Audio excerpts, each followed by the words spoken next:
한 주간 있었던 부동산 뉴스 관련해서 한번 정리해 보겠습니다. 대출 규제 영향이 본격화됐다. 서울 집값 상승폭이 급감했다. 해가지고 요 기사 보시면은 뭐야 집값 빠졌네 라고 생각하실 수도 있는데 상승폭이 급감한 겁니다. 상승폭이 너무 심했어요. 너무 심해가지고 이게 좀 내려와서 한 0.29% 정도 올랐던 걸로 제가 알고 있습니다. 그러니까 이제 조금 좀 낮춰지긴 했지만 여전히 높거든요. 아직 상승세가 꺾인 건 아니에요. 꺾인 건 아닌데 과거에 그 막 말도 안 되는 막 진짜 막 폭주하는 수준은 좀 잡혔고요. 이제는 약간 연초 느낌 정도로 다시 좀 돌아갔다라고 보시면 되는데 아무래도 이제 대출을 막아버리니까 집을 살려고 해도 못 사는 분들이 많잖아요. 그럼 어떻게 됩니까? 당연히 좀 멈출 수밖에 없는 거죠. 자, 지금 집 사면 물린다. 서울 매수 심리 2주 만에 80%가 뚝 떨어졌다. 호가는 그대로인데 매수는 실종됐다. 라는 얘기가 나오는데 당연히 뭐 거래 절벽 얘기들이 나올 수밖에 없어요. 근데 이거는 상대적입니다. 상대적. 왜냐면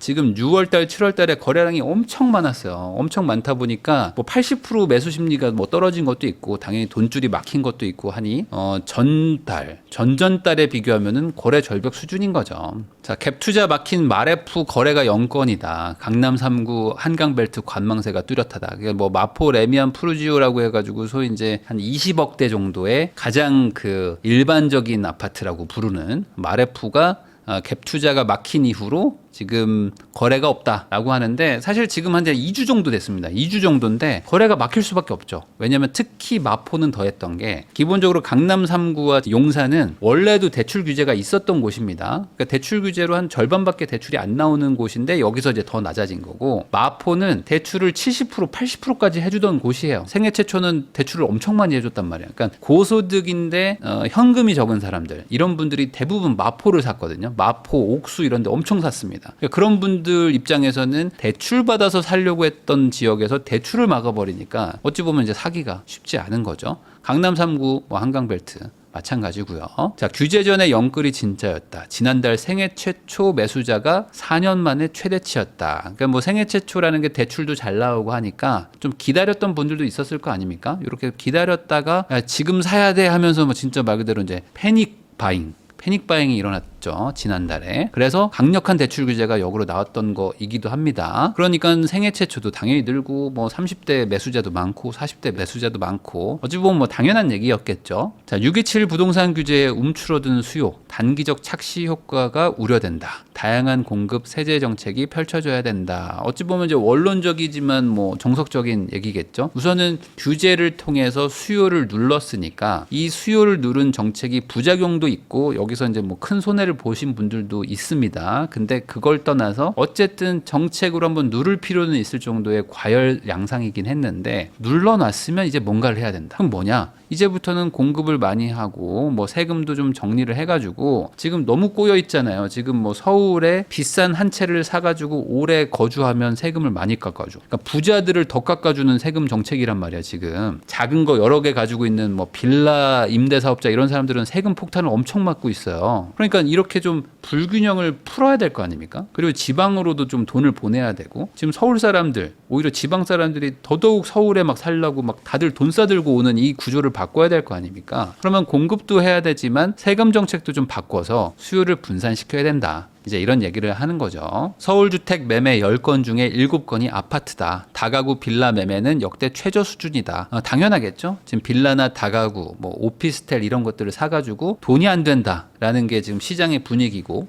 그러다 보니까 역설적으로 이런 거 사려고 했던 분들도 아파트를 사러 오고 그럼 아파트를 사러 왔던 분들이 가격이 올라가는 걸 보고 샀는데 더 올라가니까 또 사는 그러니까 올라가기 때문에 사는 근데 그래서 더 올라가는 이 현상이 지금 계속 일어나고 이거의 극단이 지금 압구정 성수동 아니겠습니까? 계속 가잖아요. 끝도 없이. 그러니까 그런 것처럼 지금 이렇게 아파트 쏠림 현상은 철저하게 정부가 만든 겁니다. 정부의 어떤 규제들이 이렇게 만든 거기 때문에 이 규제를 풀어야 된다. 근데 이 규제가 안 풀리니까 서울에 집 사는 사람들 중에서 70%는 아파트만 사더라. 그럼 인구의 거의 50% 가까운 사람들이 빌라나 다가구에도 사는데 이 사람들 입장에서는 지금 뭐 완전히 지금 뭐 박살이 나 있는 상황이라고 보시면 되는 거죠. 자, 정책 엇박자에 먹구름 끼는 재건축까지 공사비가 평당 1,000만 원까지 넘어가려고 하는데 대출 규제까지 더하니까 지금 재건축은 사실상 뭐 중단 상태가 아니겠느냐 뭐 재개발, 재건축 둘 다 지금 쉽지 않은 상황입니다. 뭐 거기다가 지금 뭐 제로 에너지 의무화라고 해서 원래 1년을 미뤄뒀던 게 이게 지금 더 추가됐거든요.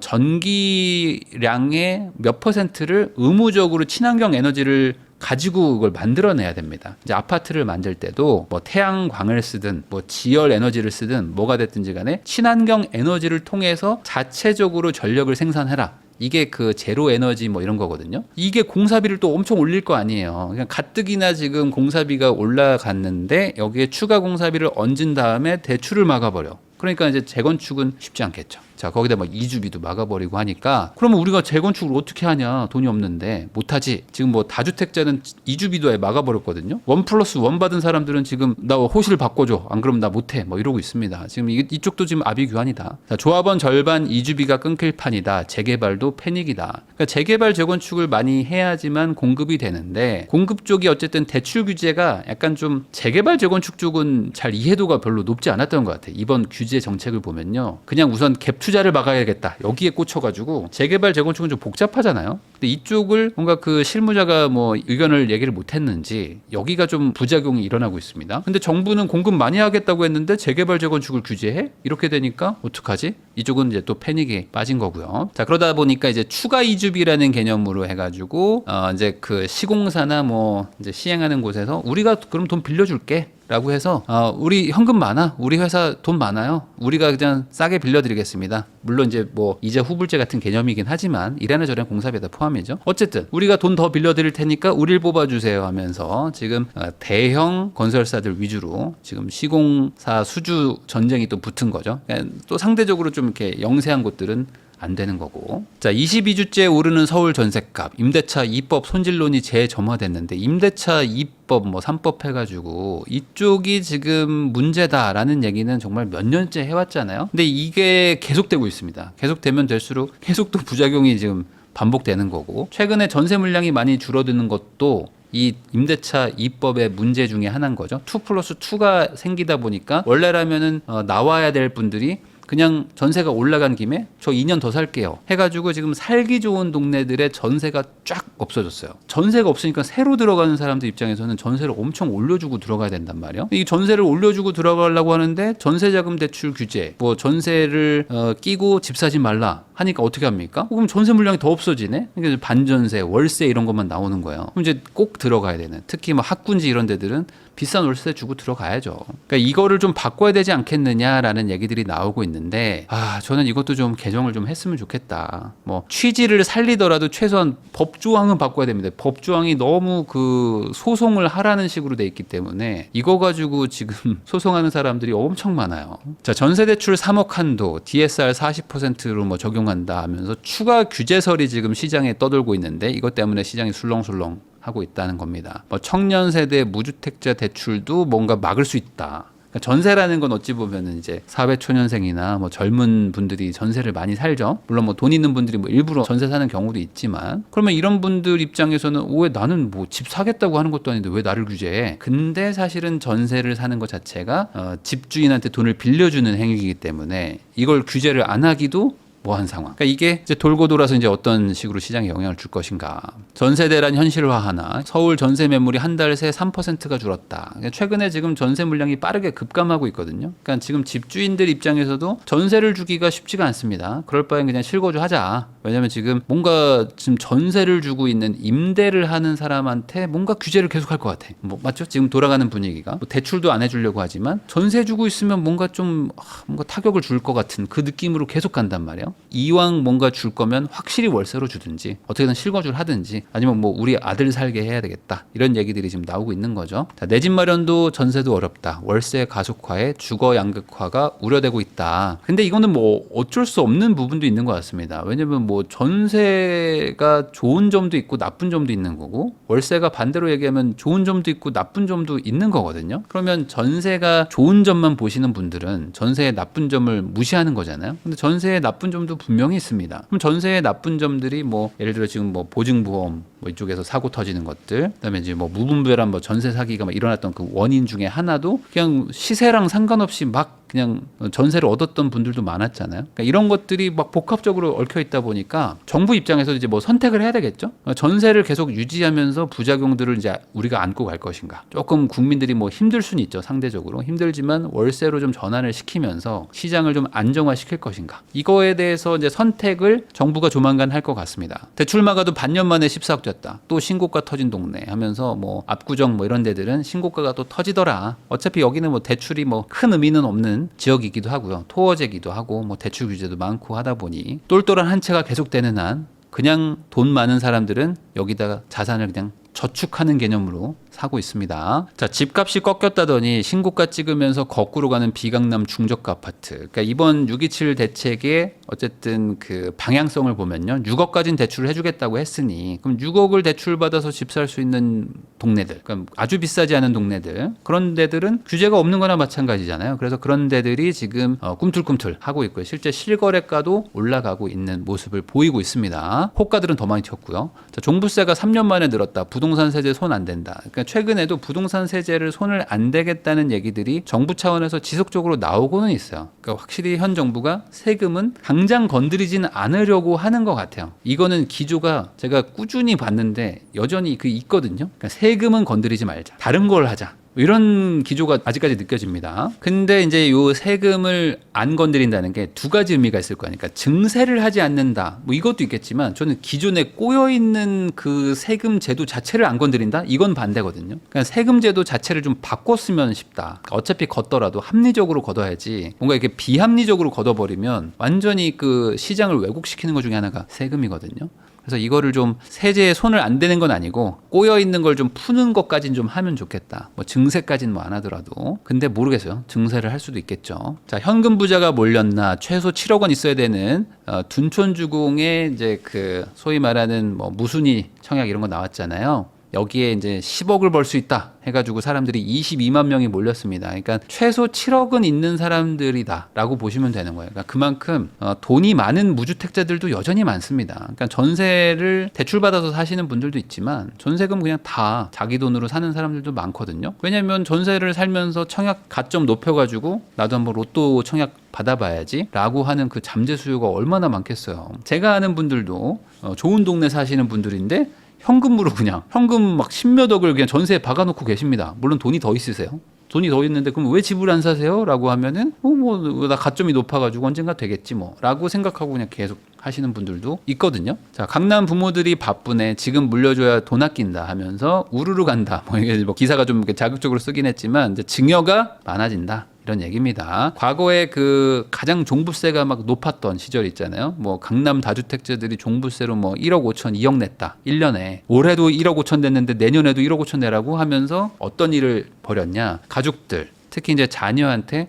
증여를 많이 했습니다. 그때 증여를 하면서 뭐 조금 싸게 팔 수 있거든요. 합법적으로. 조금이라도 싸게 팔고 거기서 뭐 양도세, 뭐 일부 증여세를 내더라도 그게 파는 것보다 낫다. 라고 하면서 증여를 많이 했는데 내년도 이맘때죠. 내년 5월이면 이 양도세 중과가 다시 부활합니다. 그럼 다시 부활하면 어떻게 될 것인가? 그때 가서 또 그러면은 증여를 하게 될 수도 있겠죠. 그러니까 과거의 그 기억이 다시 좀 떠오르는데 아마 그렇게 되기 전에 먼저 하자. 라고 하면서 빠르게 움직이는 분들이 늘어난 것 같습니다. 자, 장고 끝에 결정된 국토부 장관은 부동산 규제 완화론자에 가깝다라고 하셨어요. 그래서 이제 뭐 여러 가지 그 과거에 이제 그 뭐랄까 이분이 얘기했던 것과 그리고 이제 그동안에 어떤 정책을 발의한 거, 법률 발의한 걸 이제 봤는데 전반적으로 뭐 규제를 조금은 풀자라는 얘기를 하시는 분인 거는 맞고요. 그리고 다만 이제 뭐 공공성을 강화한 어떤 것들을 하자 이런 것도 분명히 얘기를 했던 분이라 이게 단순 규제 완화론자라고 보기에는 조금 애매한 부분은 있다. 그래서 이제 민주당의 기존 기조인 공공성을 담보하는 공급 이거를 이제 하시려고 인선이 된 것 같습니다. 자, 획일적인 세금이 불붙인 서울 쏠림, 양도차익 자산 따라 세율 차등이 필요하다. 제가 지금 세제를 좀 개편해야 된다고 계속 얘기를 하는데 양도차익도 문제고 뭐 자산에 따라서도 막 문제고 주택 수에 따라서 세금도 막 이상하게 매기고 하는 이 복잡한 세무사들도 두 손 두 발 다 들어버린 이 부동산 시장에 세금 이거를 좀 단순화해야 되지 않겠냐. 이걸 좀 현 정부가 전향적으로 좀 생각해 줬으면 좋겠다. 너무 복잡하다. 지금은 이제 일반 국민들의 90% 이상은 세금 체계를 이해할 수가 없습니다. 자, 똘똘한 한 채는 비과세인데 지방은 두 채를 과세한다. 부동산세 손질 목소리. 그러니까 지금 비과세인 것들이 대부분 부자들이 비과세를 받아요. 그러니까 세금이 하도 꼬여가지고 처음에는 부자들을 중과하다가 어느 순간 부자들이 세금을 완화받고 있어. 부자들 지금 너무 좋죠. 현금 많고 뭐 집 똘똘한 거 하나 사놓고 하신 분들은 난 세금도 없는데 집값은 막 폭주하고 올라가잖아요. 너무 좋죠 지금. 근데 이런 제도가 꼬여 있다는 거를 국민들 대다수는 몰라요. 별 관심이 없으시니까. 그러면서 저기다 세금 더 부과해야 돼. 세금 더 부과해야 되는데 뭐 이런 얘기만 하시는데 실제로는 세금 부과가 그렇게 많이 되지 않는다. 오히려 약간 중산층 아니면은 중저가 주택, 지방 주택 이런 데들의 세금이 더 많습니다. 그러니까 이걸 어떻게 해결을 해야 될까? 지방에 두 채 가지고 있다고 세금 내고 빌라 세 채 가지고 있으면 세금 내고 막 하는데 서울에 좋은 아파트 하나 가지고 있으면은 세금이 아주 줄어드는 뭐 이런 구조가 현재 부동산 세금이라고 보시면 됩니다. 자, 다주택자 규제로 똘똘한 한 채만 폭등했다. 주택수 기준 과세 개편해야. 하다못해 이거라도 해야 된다. 지금 그러니까 100억짜리 한 채 가지고 있는 사람하고 뭐 10억짜리 다섯 채 가지고 있는 사람하고 누가 세금 더 많이 냅니까? 하면은 10억짜리 다섯 채 가지고 있는 사람이 돈을 훨씬 많이 세금을 내야 됩니다. 아니 100억이 더 부자인데 이게 지금 부동산 시장에선 논리가 통하질 않아요. 비싼 집을 가지고 있는 사람이 세금을 덜 냅니다. 그리고 싼 집을 여러 개 가지고 있으면 세금을 더 많이 냅니다. 왜? 다주택자는 악당이니까. 1주택자는 악당이 아니니까. 그래서 부자인데도 1주택자니까 세금을 안 걷어요. 근데 뭐 그럼 1억짜리 다섯 채 가지고 있으면요? 그래도 세금을 내요. 그러니까 이게 도대체 뭐야? 그러니까 뭐 화곡동이나 이런 데 가면은 뭐 할머니가 막 빌라 막 다섯 채 여섯 채 가지고 월세 받으면서 이렇게 생활하시는 분들 많거든요. 근데 그런 분들한테 막 세금을 가혹하게 걷어버립니다. 뭐 파산하고 뭐 개인 회생하고 그래요. 나이 80인 할머니가 개인 회생한다니까? 이런 세상이에요 지금. 근데 뭐 30억, 50억, 80억짜리 아파트 가지고 계신 분들은 세금이 별로 없어요. 이런 거를 지금 하고 있으니 이거부터 꼭 바꿔야 되지 않을까. 자, 내가 왜 빌라를 사가지고 이 고생을 하나. 이런 기사가 지금 나올 수밖에 없는 게 아니 빌라 샀다고 내가 무슨 뭐 희대의 악당이 돼버린 거야. 빌라 사가지고. 그럼 빌라 값이 오르면 욕이라도 먹어도 기분이라도 좋지. 빌라 값은 빠질 대로 다 빠지고 전세 사기 뭐 사기꾼이라고 얘기 듣고 그러면 세금이라도 깎아주냐. 세금도 엄청 내거든요. 그리고 막 종부세 계속 내래. 그리고 집을 좀 팔라고 그랬더니 뭐 전세금 반환 대출도 안 해준대. 다주택자라고. 너는 다주택자니까 대출 안 해줘. 저는 빌라 다주택자인데요. 아파트 다주택자가 아닌데요. 아무 상관없어요. 그냥 뭐 다 그냥 가혹하게 세금 뜯고 있습니다. 지금 어마어마합니다. 세입자분들은 너 전세 사기지 하면서 뭐 다음 달까지 돈 안 주시면 저 그냥 무조건 바로 그냥 등기 치고 저 그냥 소송 겁니다. 막 이런 얘기 하고 계시고. 이분들은 뭐 답도 없어요. 대출도 안 해줘. 집도 안 팔려. 전세도 안 나가. 근데 뭐 보증보험에서는 경매치인데 뭐 이러고 있습니다. 그래서 이런 분들이 도대체 왜 내가 빌라를 사가지고 이 고생을 할까라는 그 한탄 아닌 한탄하겠죠. 그래서 어떤 분들은 일부러 파산해요. 일부러 파산하기도 합니다. 왜냐면 이게 답이 없거든요. 우울한 얘기 그만하고 GTX-D가 예타 통과를 했습니다. 그래서 김포에서 서울까지 30분대에 오간다. 그래서 정확하게는 이제 GTX-D가 이제 두 가지 버전이 있는데 예전에 문재인 정부에서 검단 그다음에 이제 김포 그리고 이제 부천종합운동장. 그러니까 김포에서 부천까지 오는 짧은 D 스몰 D를 발표를 했습니다. 그리고 이게 용산까지 연장한다라고 얘기를 한 게 있었는데 이게 조금 더 연장이 돼서 이제 청량리까지 가는 걸로 이제 예타가 통과가 됐습니다. 그럼 이제 예타 통과됐다는 거는 어찌됐든 간에 아직 시간은 좀 걸리겠지만 하려고 할 것이다. 자, 그러면 얘가 이제 두 번째 버전의 D는 이제 그 청량리로 가는 게 아니라 이게 이제 강남으로 와가지고 뭐 팔당이랑 뭐 여주까지 가는 뭐 이런 버전이 또 하나 있거든요. 어쨌든 지금 스몰 D가 통과는 됐다. 그 라지 D는 아직 멀었고요. 자, 그러면 이제 이게 통과가 됐다는 건 어찌됐든 간에 김포나 뭐 이제 검단 뭐 이런 동네들한테는 뭐 좀 호재인 건 맞겠죠. 물론 당장 뭐 개통되는 건 아니지만 그래서 이걸로 이제 강남 접근성은 뭐 아니겠지만 그래도 서울 접근성 뭐 여의도 용산, 청량리 접근성은 좋아진다라는 얘기였고요. 자, 마지막으로 대구 수성구 아파트 매매가가 34주 만에 상승 전환했다라고 해가지고 이거 보고 이제 대구 수성구가 이제 좀 올라가나 보다라고 생각하시면 오산입니다. 대구 수성구는 이미 다 올랐고요. 이미 다 회복을 한 상황에서 통계가 이제 거꾸로 올라온다고 보시면 됩니다. 대구 수성구의 좋은 아파트들은 이미 회복을 다 했고 그 다음에 일부 단지는 전고점을 이제 터치하고 있습니다. 물론 이제 다른 뭐 수성구를 전체로 보면 아직 회복 못한 아파트들도 있지만 대구도 이제 조금씩 회복을 하는 추세다. 다만 이렇게 회복하는데 몇 년이 걸렸잖아요. 이렇게 된 이유는 공급을 엄청나게 했기 때문이고 결국에 공급을 하면 집값이 잡힌다. 라는 거를 또 증명한 게 대구인데 대구도 이제 공급이 조만간 끊깁니다. 그래서 이제 27년쯤 되면은 전국이 또 주택 부족의 그런 구간으로 들어가거든요. 그러니까 그런 것들까지 고려하면은 공급이 많다고 해서 안 하면 안 되고 공급이 적을 때도 많이 해야 되지만 공급이 많을 때도 꾸준히 공급은 하고 있어야 된다. 안 그러면은 공급이 또 많았다가 없었다가 많았다 없었다면서 또 시장을 또 일부 교란하는 게 있거든요. 그러니까 이런 것들도 한번 보시면 좋을 것 같습니다.